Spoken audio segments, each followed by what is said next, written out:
नमस्कार मित्रांनो, जय महाराष्ट्र. राज्याच्या राजकारणातून एक महत्त्वाची बातमी. एकनाथ शिंदे आणि त्यांच्या गटाला पुन्हा एकदा सर्वात मोठा धक्का. भाजपच्या या राजकारणाला शिंदे गट कंटाळला. नेमकं काय झालंय ते आपण सविस्तर पाहण्या अगोदर व्हिडिओला लाईक करून चॅनल अवश्य सबस्क्राईब करा.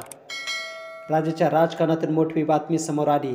राज्यात खाते वाटप उशिरा झाल्यामुळे शिंदे गट आणि अजित पवार गटाचे अनेक नेते नाराज तर होतेच, पण आता त्यामध्ये दुसरी भर पडली.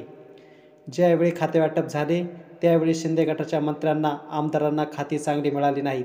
दुय्यम दर्जाची खाती दिली गेली. त्यामुळे बरेचसे आमदार नाराज आहेत. हे सर्व घडत असताना एकनाथ शिंदे यांच्या मोठ्या नेत्याला जबर धक्का बसलेला आहे. त्यामध्ये नवनिर्वाचित मंत्र्यांना त्यांच्या शासकीय निवासस्थानाचे वाटप करण्यात आले. त्यावर अनेक मंत्र्यांची नाराजी समोर आलेली आहे.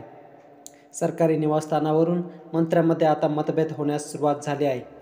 तर शिंदे गटाच्या काही मंत्र्यांना बंगल्याऐवजी फ्लॅट दिले गेले आहेत. त्यामुळे ते आता भाजपावर नाराज झाले आहेत. भाजपाने त्यांच्या आमदारांना मोठमोठी आणि महत्त्वाची खाती तर दिलीच, पण आता त्यांना शासकीय बंगले देखील दिले आहेत. पण मात्र शिंदेच्या मंत्र्यांना फ्लॅटवरच समाधान मानावं लागले. त्यामुळे एकनाथ शिंदे यांच्या गटात तीव्र नाराजी असल्याचं राजकीय वर्तुळात बोललं जाते. अजित पवार यांच्या मंत्र्यांना देखील मोठे बंगले दिलेत, पण मात्र शिंदेच्या मंत्र्यांना फ्लॅटवरच समाधान मानावं लागतंय. जाणून बुजून शिंदे गटाला दुर्लक्षित केलं जाते, असं शिंदे गटात बोललं जाते. प्रत्येक ठिकाणी एकनाथ शिंदे यांच्या गटाला दुर्लक्षित केलं गेलंय.